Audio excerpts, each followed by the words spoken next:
Hey everybody, just thought I'd take a little quick video of our baby cockatiels. They look like little turkeys. The one with the eye open right back, well, was open, was the first hatched. That was born on the 27th of May, and that one was born on the 30th. Hatched, rather, whatever.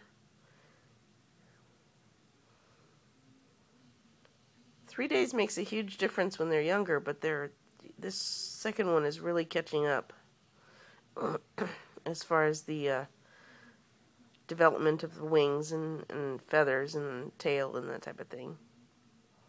So, anyway, aren't they adorable?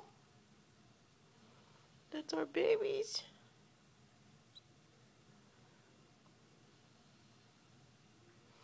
And I'm going to give them back to Mama and Papa because they look like they're getting a little chilly.